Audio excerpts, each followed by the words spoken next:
Hello, hello, hello, all of you out there. I am so happy to be with you this evening. Welcome to the Create the Life You Love podcast with the Chapters Network. We're on Facebook, we're on Cablevision, we're here and YouTube, and we're so excited to be here with you. I am your host, Georgia Woodbine. And I am very excited to share with you conversations with successful business owners, entrepreneurs that provide you with content to help you grow in your life and in business. I am so happy that you decided to join us and feel free to share your comments, ask questions during the podcast. Like I said, this show is here to give you support, to give you knowledge, to give you information, to empower you in your business and to move forward in your highest potential to create the life that you love. Remember to subscribe, remember to like and to share this podcast, and to visit my website, www.georgiawoodbine.com.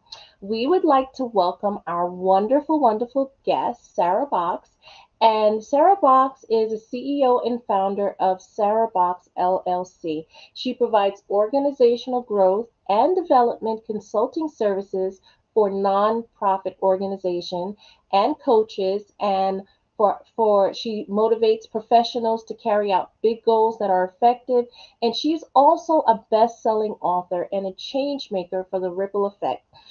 In 2016. She's the host of No Labels, No Limits podcast, which I was actually a guest on. And she is the founder of International Nonprofit Leaders Membership Community. She draws more than 40 years of professional experience and working and serving small businesses. And we're so happy to have her here today. Welcome, Sarah. How are you? Well, first of all, thanks for having me, Georgia. I remember when I had you on the podcast and how inspiring you were for me and our audience. So it's a privilege Mhm. for me to be here, and I feel grateful to be on your show and with your community tonight. So I'm well. I'm excited to be in 2023 and have spent the day in conversation with people in different states who are doing amazing work. Mhm. Well, thank you so much for being here and joining us. Why don't you tell us a little bit about your backstory and how you arrived to where you are now? Because there's always a backstory, right? Yeah, there's a backstory. My backstory is not a straight line. So I didn't decide what I was going to do. In fact, I've never had a clear, like I never said I want to become an XYZ type of professional person. What I always wanted to do was get something that I wanted. So I started really working for money when I was about 8 years old, because my penmanship was good. My dad paid me to address envelopes for him. And so I Mm-hmm. quickly learned that if my penmanship was good and I was focused, I could make more money doing that at a young age than my older sister was making babysitting. So it but it taught me if I wanted something, I could do it, right? I could Mm-hmm. apply myself and do it. So that went from there. And then when I got older and I wanted to have a horse, so I was still 12, I wasn't old enough. And I was Mm-hmm. from a family of modest means. I did not know how modest until I was older. Mm-hmm. Um, I said, I want a horse. And my parents said, sure, we'll talk about it, which to me just meant the door was open. I could Right. still go for it. So I thought, well, I'm going to negotiate this one. If I earn the money to buy it, could I have it? And they said, you have to earn the money to buy it and to pay the stabling on it. So I Mm-hmm. figured that out, got a different job, still underage. I think I was 13 at the time. So that started the role of, wow, if you want something, You started you can early. figure it out. Yeah, Mm-hmm. you just figure it out. Someone's going to help you along the line. And in that process, I met a lot of great people and some people who mentored me, who saw more in me than I saw in myself, who basically said, hey, you're doing this XYZ job, but you want to take on accounting. What? I don't think so, right? Sure. But once you did that, you're going, oh, I have an aptitude for that or an aptitude for this. So one thing led to another. And I went into, fast food and then gourmet food. And then I worked in warehousing for a while. All of it super, super interesting. And I think, Georgia, for me, the constant in it was just that I like people, Mm-hmm. and everybody taught me something. Even like the people go, oh, they're really kind of grumpy. I'm thinking, oh, okay. But they were really good to me. Mm-hmm. So Anyway, that has gone. And then when I was working for a family who had a manufacturing firm, I had an opportunity. Someone convinced me I had an opportunity, so I said yes to work in crisis, Wow. response. So I was doing suicide prevention and rape crisis, and that led to work in the nonprofit sector. So all of that just kind of built on itself over time. And Mm-hmm. I moved to where I live now, which is in northern Nevada, and did that work for a fair number of years, and then was asked if I wanted to work as a partner in a consulting firm who worked for nonprofits. So that kind of led me to where I was. And then in 2018, I decided that I wanted to go out on my own so I could add executive coaching and, different types of services that did not fit under the umbrella of that organization. So, and that's what I've been doing since 2018 and still do today. Wow, so that's great. I mean, I think you've answered a few things that have to do with the question that I'm about to ask you now, but what inspires you to do the work that you do? Like what is it that gives you that passion and that excitement and that zest for, yes, I'm in the right place doing the right thing. I'm in my purpose. What inspires you to do the work that you do? You know what? I'm not sure until recently I actually knew I could tell you I was in the right space, but I knew I felt good doing the work. So, but I always felt a little challenged. So there's always that edge of not Hmm. wanting to be too comfortable and having a little further reach than I felt comfortable has always drawn me forward. I tend to say yes to opportunities, Hmm. um, but I also say yes to opportunities that help me get out of things that scare me. So, like I became a self-defense instructor, not because I had this big vision of wanting to do that, but because I didn't want to be afraid, Hmm. and so I'm thinking, and then I got into it, I'm going, oh, I love doing that. So it's really that combination of wanting to go forward and not wanting that thing that says, but what if you can't, to have control of me. Hmm.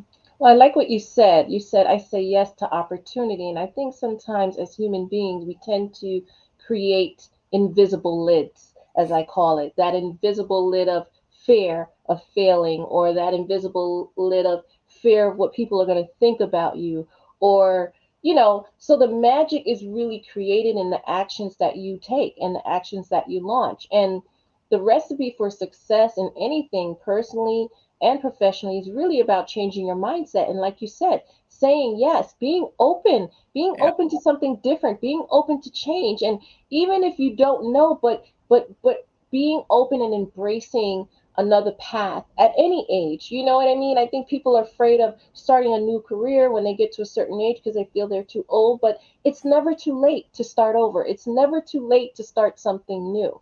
You know, why don't you share a little bit about, because we know in business there are a lot of setbacks, there are a lot of obstacles, there are a lot of challenges, right? We know all about that, don't we? Yes. Yes, ma'am, we do.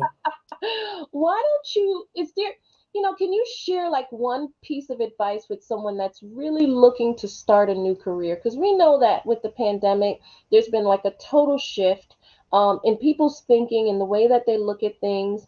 And what's some advice that you can give to someone that's looking to start something new, start a new career? This is advice I take myself and have been doing. And one of the folks I coached recently did this. But part of it is if you think you want to do something in an area, start doing it and test drive it. And that may be that you go and say I want to be a writer. Well, reach out and say, could I write a blog for you? Do I do some copy for you and just test it and get some feedback on it? See if you actually like doing it or if you just like the thought of doing it. Because sometimes the actual how it plays out is not the way that you envision in your head. You're going, oh, I'd love this. And then you're going, oh, I didn't know it involved all of that. And I don't think that's what I meant. I may need to tweak it a little. So I'd say stay loose, but start. Don't You're never going to feel perfectly ready. Um, at least I've never felt perfectly ready. I felt confident that I Hmm. could do it or figure it out or someone would help me. Hmm. But honestly, if we wait until we feel perfectly ready, that bus is gone. The ship has sailed because you're still building your readiness and someone else said, I can do it. Exactly. Some people they think, "Oh, I need to learn more." And then they get stuck in that state of learning, but then they never take the action for it to actually happen. And it's always so important to know why you're doing what you're doing. And that's something Exactly. that I talk about all the time. Your why is your motivation. Your why is your purpose for what you do. And it's so important to know that before you start pursuing things, before you start spending time, using your time in different places and giving of your time, you need to know, ask yourself, why am I doing this? Because sometimes people come to you and they want you to be a part of other things, and there's nothing wrong with that, but it has to align with your why. What Yeah. is your why? Why don't you share what your why is with us, Sarah? Well, my personal why is to always keep growing.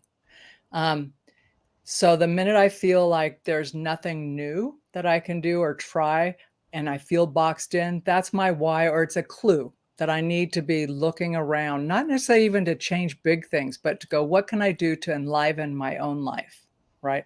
It may be something super simple. Sometimes it's a big shift though. And to your point earlier is to not put those lids on ourselves to go, well, I can't do this.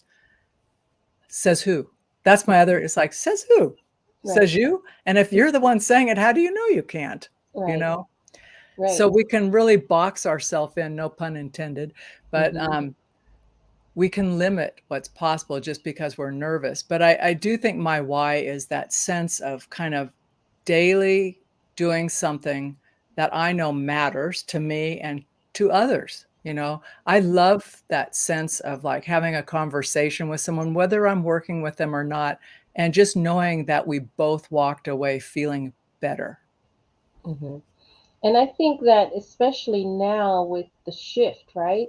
The shift of everyone's consciousness level with the pandemic, people are realizing that the old normal wasn't serving them. So they're looking at other ways to do things. Can you share with us some actionable tips that actually help you keep grounded professionally and personally? They're not sexy, but and people, they're not. They're practical, right?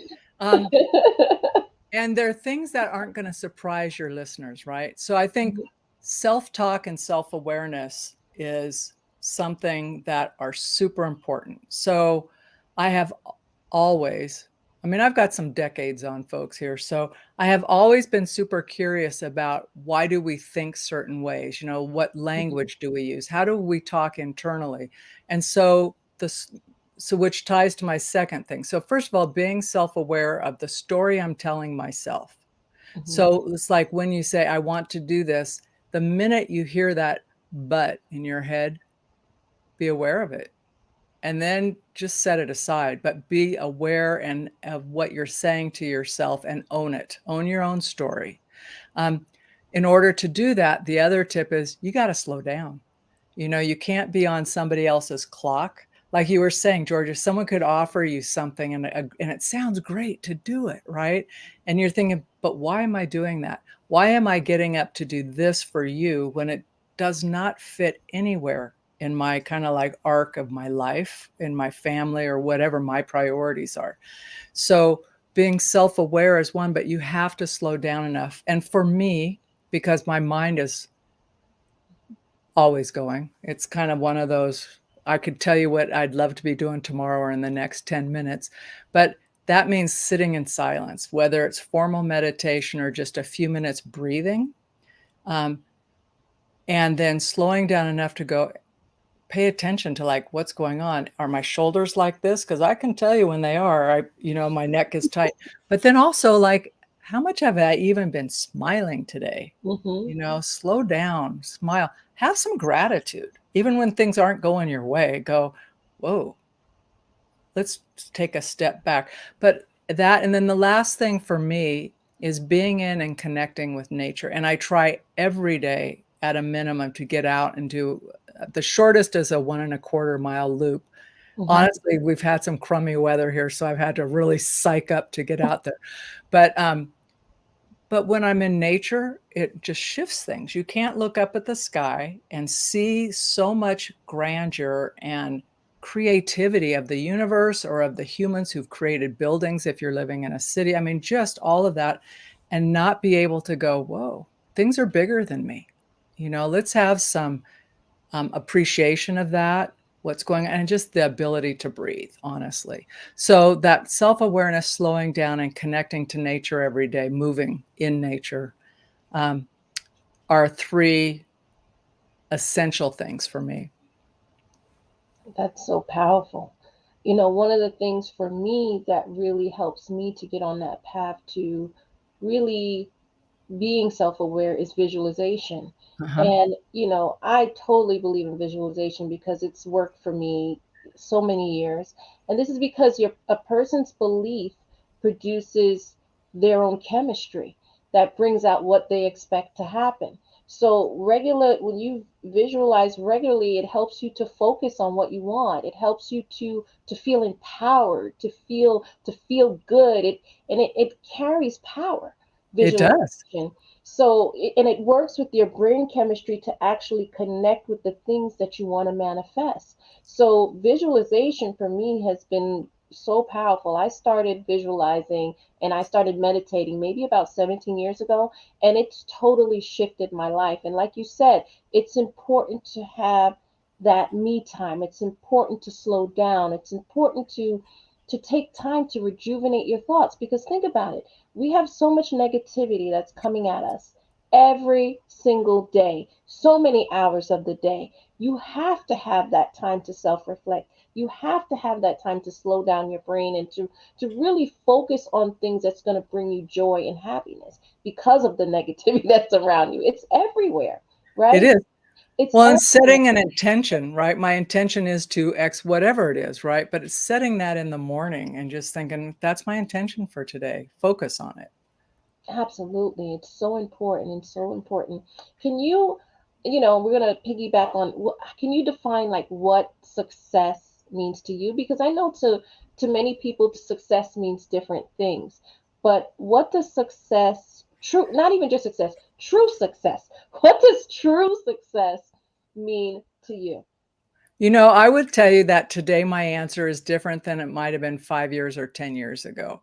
Um, they're aligned. I mean, they're not like opposite, but for me, like the simplest way to say it is that I have the time and resources that create the life or the flexibility and freedom. So that means that I have the time to work with the folks I want to work with. I don't have to be grinding it out all the time, but I can work with a small organization, maybe, or a professional who wants to work deeply on something. So I'm not just like rush, rush, rush.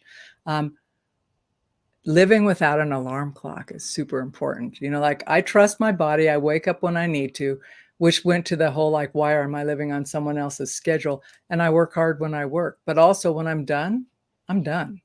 And so to me, to be in that situation where it's both a literal alarm or even when you're in other people's worlds and I don't have to live in a crisis, to me, so that creating that atmosphere and just the energy around, I guess is the best way to say it.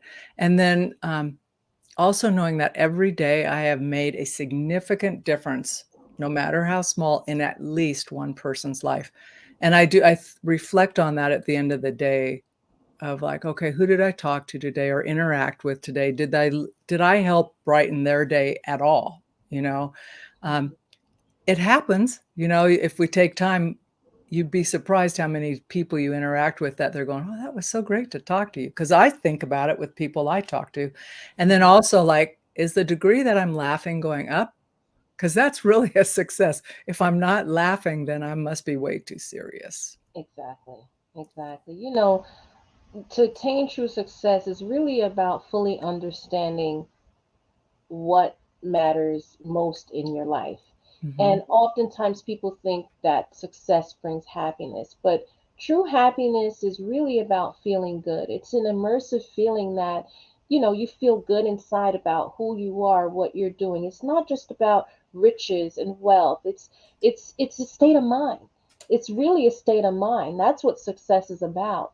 And it's really about feeling fulfilled and satisfied with who you are and what you do, and learning who you are. Because think about it, when you're born, someone gives you a name. When you start a job, someone gives you a job title. Society is constantly putting labels on you. So it's really, success is what you want it to be to you, not to anyone else. I know. Well, you're so right. And I think there's been misconceptions about that because we allow society to put labels on us. Um, Do you what think are that's shifting, Georgia? Do you think people are getting tired of that? I think there's been a complete shift because I think that people are creating jobs for themselves. I mean, Yeah. there's influencers, there's Uber. People are learning how to control how they generate income now. Yeah. There's Lyft. There's, people are delivering food. People are creating jobs for themselves. So I think that times definitely have shifted, and there's a lot more opportunities for you to be your own boss. Well, and I think you said the main thing, people are realizing that they can do that, right? You're not waiting around for someone to say, Georgia, I think it's time for you to create your own business. It's like you're saying, you know what? I think I'm going to do this. It's that self agency kind of thing. Absolutely, absolutely. And we all know that, in a world that's constantly changing, where sometimes we feel we don't have control, what are some early lessons that's help you to learn to in life to help you cope with a world that's constantly changing? Well, I like to have control, frankly. However, I've realized that it's a lie. But when I was a kid and I would be disappointed, and I'd say young elementary age even, I would go to my mom and I'd be frustrated, say this, and she'd just say, and at this time, Georgia, I got to tell you, I didn't actually get it. But I heard it enough that it sunk in. And she goes, honey, there's always going to be another bus. We lived in a rural area. We didn't have buses, but I knew what she meant because she lived in a city. But it was like, don't hang your hat on that one. Don't put all your eggs in that same basket, right? There's going to be another opportunity. And so it set me to release things quicker. It's like, yes, and you teenagers, you don't release that quick, but you get over it. But also remembering, like, this is not the end of the world. There's going to be an opportunity, or with some distance, you're going to see this totally differently. So that whole thing about there will always be another bus has kind of stuck with me. We were talking about that, my siblings and I, not long ago, about our momisms, the things she would say that just stick with us. And that was one of them we all remembered. It's like, yep, there'll always be another bus. That and keep your socks up, which I never really, I don't get it, but she was a Depression era kid. So I think that might have had something with that. I Hmm. didn't get it. But the bus thing has helped. And then to remember that I do have choice. At a minimum, I have choice about how I think about things. And that's probably the most powerful choice I have. Yeah, I think the biggest gift in life that we have is the gift of choice. We get to choose who we want to be, we get to choose where we want to spend our time, we get to choose how we use our gifts. And I think that when you start to live and vibrate in that energy of expectancy, like you said, when opportunities or things happen, you don't feel like you're missing out because you know that it's always going to be there. Something else is always going to come. And that's what people don't realize when people think about when they say, oh, I want more money or I want this. I'm like, it's really not more money you want, it's more freedom, right? Because that's what people think that money gives them, is freedom to make choices and decisions, to do things and to go places where they want to go. So I believe that life is your greatest teacher, right? And life starts to make sense when you begin to realize that everything that happens in your life is a lesson to learn, to grow, to evolve, and to develop and live in your highest potential. And once you learn to embrace that, then you realize that there's really nothing missing for me to be happy or successful because the two intertangle together. You Exactly. cannot be successful without happiness. You know what I mean? People think I it's the do. I think you're 100% right. they think it's the reverse. They think success is going to bring happiness, but we see it all too often with people that have money that feel like something's missing. They feel like they're successfully discontent, like their purpose, they're not living in their purpose, they're not doing what they love. And I think, to me, like, once you understand what your purpose is, that's when you really crack the code to success, because now you know why you're here, and you realize that there's nothing missing, there's nothing that I can't have. I have the ability to create the life that I love, and that's what this podcast is about, right? Creating the life you love. Now, there is a signature question that I like to ask all my guests, and that question is, if you were to look into the mirror, what would you tell your younger self?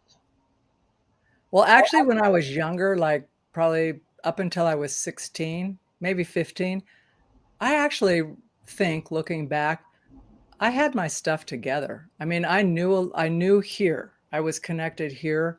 And I was not inhibited to tell you. You'd ask, I just tell you. And then you get out in the world and you start, not everybody, I did. I started like minimizing a little, tamping down. So what I would tell myself is, you've got this, trust yourself, stay shiny, just stay shiny and play full out. Don't diminish yourself at all. Um, because after that, right, you start coming, you're going, oh, there she is. Here you are. I remember you. So just trust it. Just trust yourselves. As when you talk about we're born into this world, Georgia, we're born unique into this world, and it's not on accident. We are who we are. And things are here for us to help us grow and evolve. Hmm. Well, thank you so much for joining us, Sarah. I think, like, it's so important, like, for once you get to that point where you are evolving and you've, like I say, they always, people ask me, Georgia, you think you cracked the code to living a successful life? And I'm like, absolutely. Because guess what? Nothing's missing. I realize I have everything that I need to succeed. Can you share with us where people can find you, your website, and how people can get in contact with you? Sure. The easiest way probably is the website. It's sarahboxx.com. So B with two X's. So sarahboxx.com. And that's got links to our socials and our services and all of that. We actually love to hear from folks. Our podcast is accessible there, but it's also available at no labels, no limits podcast.com. Um, and then just reach out. I've got a little team. We're this superpower group that just come together because we love working together. We're all our own businesses. And so we're doing some cool things in the nonprofit space and some other spaces together just as a team. So we'd love to hear from you. Thank you. Thank you so much, Sarah, for joining us. Please be sure to like, to share this podcast on YouTube, Instagram, Twitter, LinkedIn, Facebook. And remember, you guys need to remember, we all have the freedom to choose and be mindfully aware to create the experiences we desire and less of the things that we don't want. So remember, you have the power to create the life you love. Thank you so much. Thanks, Sarah. And we'll be in touch soon. Take care.